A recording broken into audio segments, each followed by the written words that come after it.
మనం రోజూ చేసే పనే ఇది. ఫోన్ చేతిలో ఉందంటే చాలు, సోషల్ మీడియా ఫీడ్లో అలా స్క్రోల్ చేస్తూనే ఉంటాం. వందల కొద్ది పోస్టులు మన కళ్ల ముందు నుంచి మెరుపులా వెళ్ళిపోతూనే ఉంటాయి. అలా స్క్రాల్ చేస్తున్నప్పుడు వందలు, వేల పోస్టులు మన కళ్ల ముందు నుంచి అలా వెళ్ళిపోతూనే ఉంటాయి. చాలా వాటికి మనం పెద్దగా పట్టించుకోం కూడా. సెకండ్లో 100వ వంతు టైంలోనే పైకి నెట్టేస్తాం. కానీ కొన్నిసార్లు అకస్మాత్తుగా మన వేలు ఒక ఇమేజ్ దగ్గర ఆగిపోతుంది. అసలు ఒక ఇమేజ్కి అంత పవర్ ఎలా వస్తుంది? మన వేలిని ఆపేంత శక్తి దానికెలా వచ్చింది? ఈరోజు మనం సరిగ్గా ఇదే చేయబోతున్నాం. ఇలాంటి ఒక వైరల్ ఇమేజ్ని తీసుకొని దాని లోతుల్లోకి వెళ్ళి దాని వెనకున్న విజువల్ సైకాలజీ ఏంటో అర్థం చేసుకుందాం. సరే, మరి ఆ స్క్రోలింగ్ని ఆపేసిన ఆ చిత్రం కథేంటో చూద్దాం. ఒక్కసారి ఈ ఇమేజ్ చూడండి. నల్లటి బ్యాక్గ్రౌండ్, దానిమీద టక్కున కంట్లో పడేలా పసుపు రంగు అక్షరాలు. ఆ కింద చూస్తే 3 సింబల్స్. ఒకటి మెదడులో ఏదో షాక్ కొట్టినట్టు, రెండోది ఎవరో హాయిగా నిద్రపోతున్నట్టు, మూడోది ఊపిరితిత్తులు మండిపోతున్నట్టు. ఇవన్నీ కలిపి చూస్తే వాగస్ నరం అనేది మన శరీరానికి ఒక మెయిన్ స్విచ్ లాంటిది అనే ఫీలింగ్ క్రియేట్ చేస్తున్నాయి. సరే, ఈ మెయిన్ స్విచ్ అనే మాట వెనుకున్న అసలు మ్యాటరేంటో డీకోడ్ చేద్దాం. ఇక్కడ రాసిన వాక్యం చూడండి, పెద్ద అక్షరాల్లో, మీ వేగస్ నరం మీ ఆయుష్ను నిర్ణయిస్తుంది.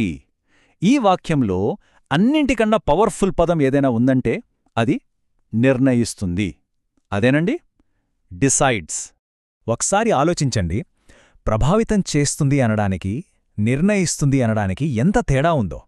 మన ఆరోగ్యాన్ని ఏదో ప్రభావితం చేస్తుంది అంటే ఓకే, ఇంకా వేరే ఫ్యాక్టర్స్ కూడా ఉన్నాయిలే అని మన బ్రెయిన్కు ఒక ఎస్కేప్ రూట్ దొరుకుతుంది. కానీ నిర్ణయిస్తుంది అని చెప్పినప్పుడు అంతే, కథ ముగిసింది. వేరే ఆప్షన్ లేదు.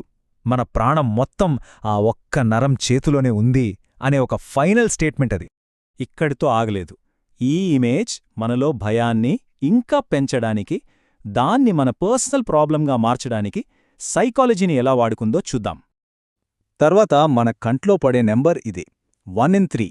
అంటే ప్రతి ముగ్గురిలో ఒకరికి వేగస్ నరం బలహీనంగా ఉంటుంది అని చెప్తోంది. ఈ నంబర్ చూడగానే మనం తెలియకుండానే ఒక ట్రాప్లో పడిపోతాం. దీన్నే సైకాలజీలో పర్సనలైజేషన్ ఆఫ్ రిస్క్ అంటారు. అంటే ఏదైనా ప్రమాదాన్ని మన వ్యక్తిగత సమస్యగా మార్చడం. ముగ్గురులో ఒకరు అనడం చాలా తెలివైన ఎత్తుగడ. ఎందుకంటే ఒకవేళ 1000 మందిలో ఒకరికి అని రాసుంటే అబ్బో అది మనకెందుకవుతుందిలే అని లైట్ తీసుకుంటాం. కాని ముగ్గురులో ఒకరు అంటే దాన్ని అంత ఈజీగా కొట్టిపారేయలేం. అయ్యో ఆ ఒక్కణ్ణి నేనేనేమో అనే భయం వెంటనే మనసులో మొదలవుతుంది. ఆ భయంతో మనం వెంటనే కిందున్న ఆ 3 బొమ్మల వైపు చూస్తాం. మొదటిది ఆగకుండా ఉండే ఒత్తిడి. దాన్ని చూపించడానికి వాడిన బొమ్మను చూద్దాం. ఇక్కడ ఒత్తిడిని ఏదో అలసటలాగా చూపించలేదు, ఏకంగా మెదడులో షార్ట్ సర్క్యూట్ అయినట్టు చూపించారు. ఆ బ్లూ రెడ్ కలర్స్ చూస్తుంటేనే మన నర్వస్ సిస్టంలో ఏదో అలజడి మొదలవుతుంది. కంటికి కనిపించని ఒత్తిడికి ఒక భయంకరమైన విజువల్ రూపమిచ్చారు. బ్రెయిన్లో ఏదో పెద్ద ప్రమాదం జరుగుతోందని చెప్పకనే చెప్పారు.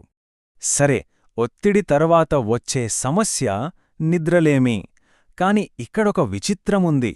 పూర్ స్లీప్ అని చెప్పడానికి వాళ్ళు వాడిన బొమ్మలో ఒక వ్యక్తి చాలా ప్రశాంతంగా నిద్రపోతున్నాడు. విచిత్రంగా ఉంది కదూ? నెగటివ్ సమస్య గురించి చెప్పడానికి ఇంత పాజిటివ్ బొమ్మనెందుకు వాడినట్టు? ఆ ట్రిక్ ఇక్కడే ఉంది.